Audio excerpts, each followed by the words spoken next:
Get ready for the next arena.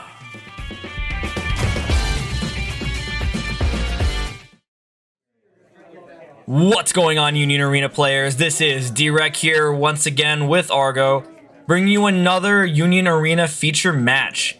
In today's match, I have my buddy Mark here. He's going to be piloting Blue Bleach Volume 2.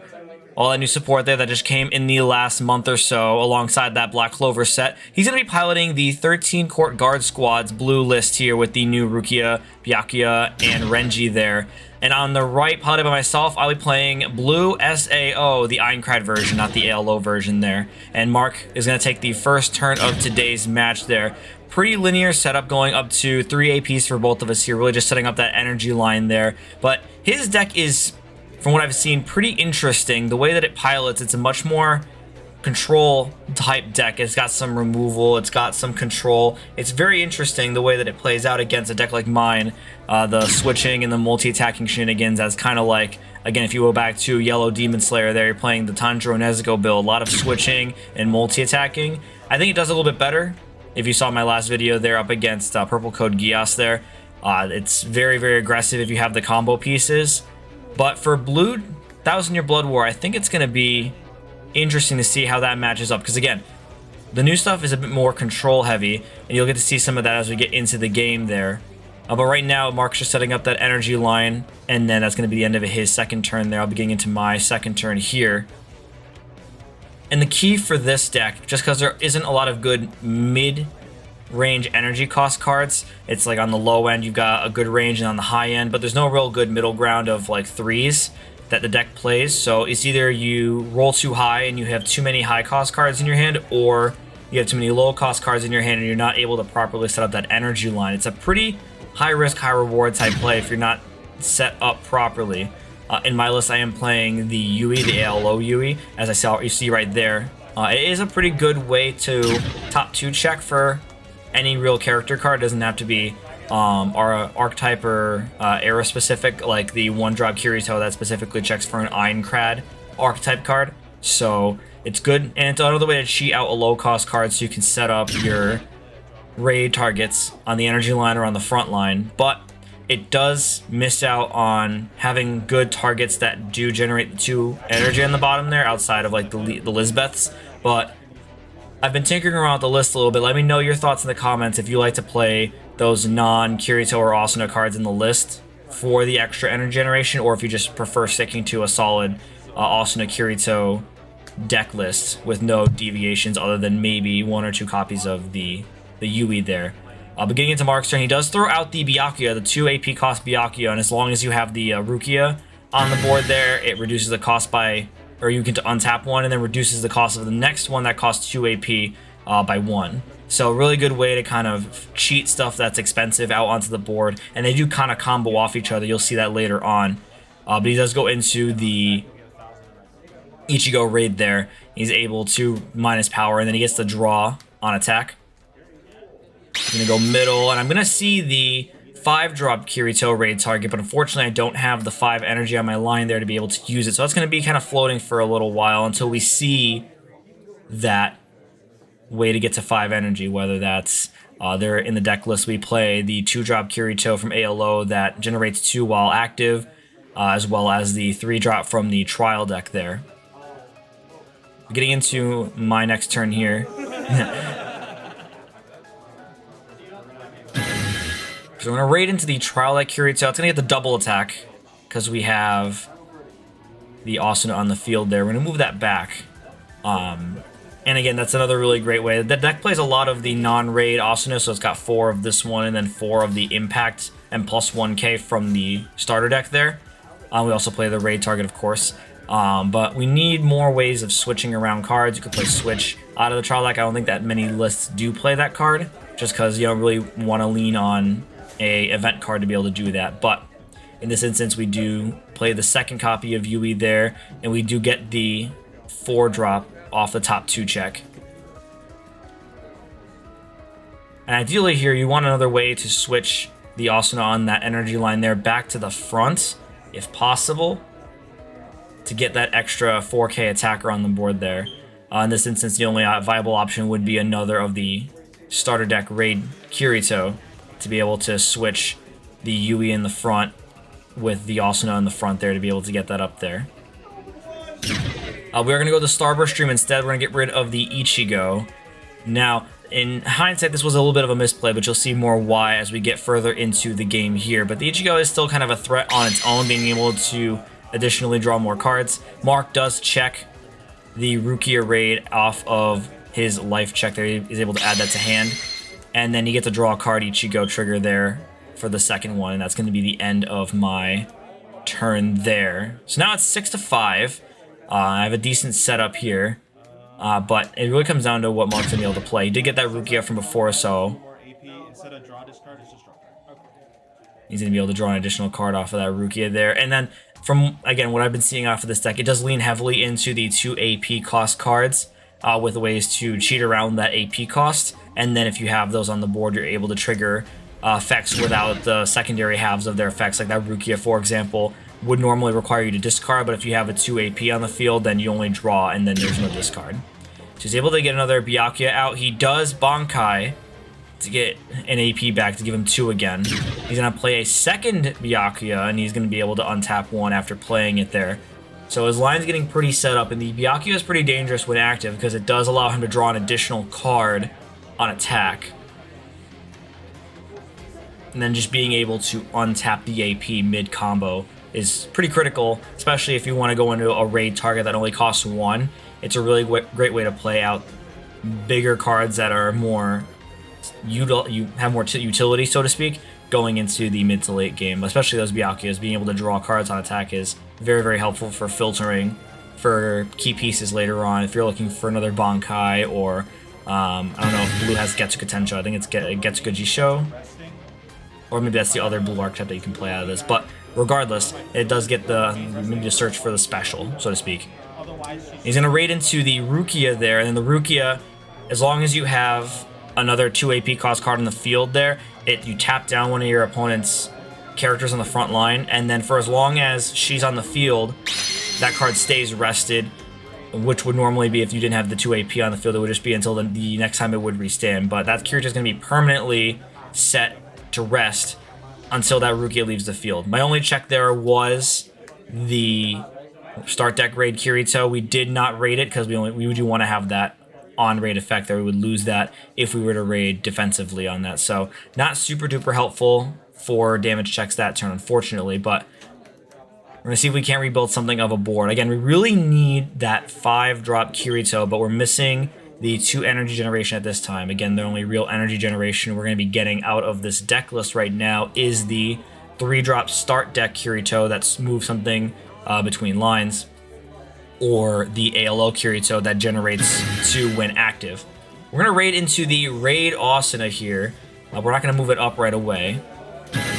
It'll give us access to the Raid Kirito from the deck there. We're going to switch the rested one with the Asuna on that back line there. So that's going to activate the Asuna effect there to draw a card on attack, and then she'll have the impact because we have the Kirito on board. And then the Asuna, the 2-drop there, is going to be a good setup for next turn to be able to come in as a 4K attacker when switched up to the front outside of movement. So we'll go the impact first, draw the card. And he's going to check the Renji. He's going to be able to add that to hand there. And that's super duper ideal. So first attack with the newly rated Kirito. He's going to check nothing there. And then for the second attack, we can put him down to 2 life this turn, depending on how we're able to set things up.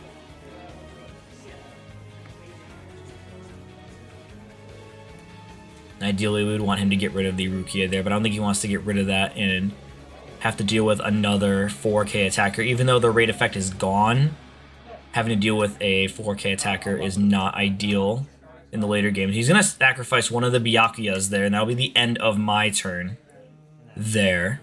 As long as she remains on the field. We're really having a hard time setting up the key combo that Blue SAO is able to pull off there, especially missing that 5 energy generation to be able to go into that 5-drop that we checked earlier. That's kind of been sitting dead in our hand for the past couple turns now. We don't really want to see that.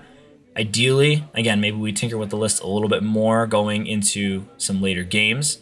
Again, right now the two Yuis are in there, but not super happy with their place in the deck, being that they only generate one. The top 2 check is nice, and the ability to cheat a 1 or a 0 out to be able to raid over it is also nice. However, I have a hard time making room for it comparatively to like the 2-drop Kirito there that generates 2 when active. We really need to be in a position where we're able to get that 5-drop Kirito out, because that's going to be a cornerstone piece of the deck in the mid game. You want to see that early on and set that up so that it's always on your energy line going into the end of your turn, so that it's protected at most times.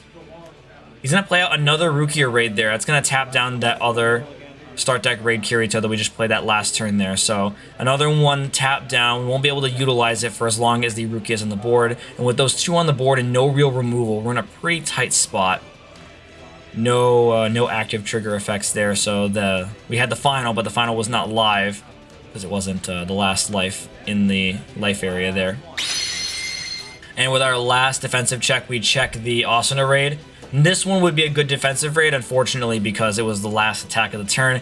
A little bit useless, but we'll take the free raid because we don't need to worry about any on-place effects for the turn that it's raided. So we'll be able to benefit from that going into the next turn. And we're going to see if we can't do something substantial here to make a comeback happen. But right now, Mark has the pretty ideal board for Blue 1000 Year Blood Warfare Volume 2. You couldn't really get better than this. The 2 Byakuya's on the front, and then the Rukia's permanently keeping the 2 Kiritos there tapped, and they're kind of useless at this moment. And then again, they don't get to untap in the event the next time they would untap if it's an active trigger or just the beginning of the next turn there. They just stay tapped. So really solid control type card for Bleach. For Bleach there. I almost got confused with JJK for some reason. But Mark does play a lot of blue JJK. It's a very solid deck still, even in today's meta. But yeah, this is the pretty ideal combo for Blue Bleach Volume 2. And we are finally going to see the 3-drop Kirito. That's going to give us that 5th energy, be able to potentially utilize the 5-drop Kirito in hand this turn. Hopefully we can make something happen, but I'm not super confident at this stage in the game that anything was going to happen. We're going to move the 1-drop Kirito from the energy line there to the front line. We're going to Asuna Sandwich to get that AP back. We'll play a 0. Then we're going to go and get the raid Kirito. We're going to put it on the front line instead. Although I don't think it would have mattered too much. We would have been able to utilize the activate main there just to switch him up to the front if necessary. But either way, we're finally able to utilize that 5-drop Kirito, although it may be a little too late in the game. We really wanted to see him again on that first opportunity to raid turn, that first 3 AP turn, to be able to utilize the combo there, and then have him always on the back line at the end of a given turn.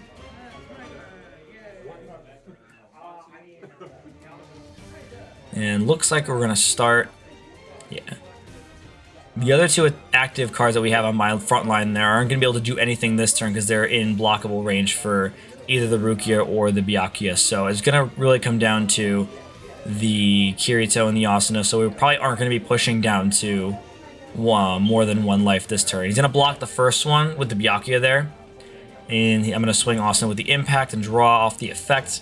We'll take that, and he's going to get the raid Ichigo triggered. He's going to add that to hand there. That'll be the end of my turn. He's sitting at 2 to my 1.